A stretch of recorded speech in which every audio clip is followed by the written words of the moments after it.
All right. So in the last lecture, I gave you a little challenge, and I told you, to grab this variable right here, loop through it, and echo out the results. I'm pretty sure most of you did it, but I'm gonna show you my way of doing it. So I'm gonna create a for each loop here. All right, and this is not the right way of doing it because we're not supposed to be echoing anything out from the controller. Remember that we need to actually use views. All right, but we haven't got to that point yet. I want to show you how this is done first. So let's say I'm gonna have a for each loop, and I'm going to call this results instead. Actually, you know what? Result is fine. I leave it as result, and I'm just gonna call this object. All right. So we can say echo object ID. All right. So let's go and see how this looks. Let's go here.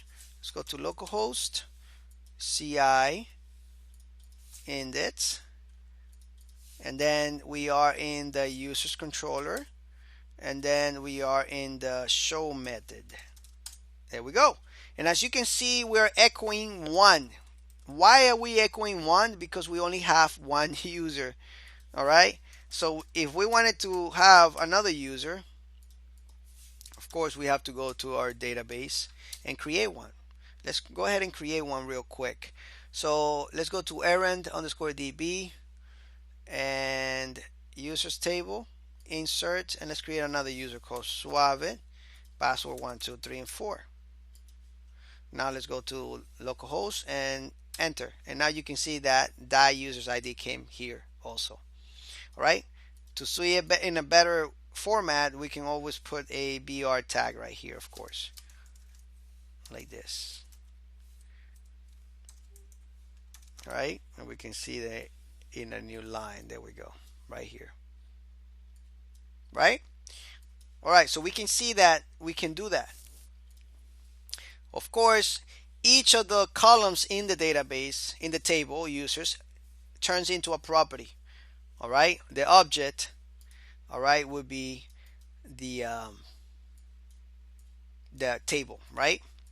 So that table users will become the object, and this will be the columns will become the properties. So we can of course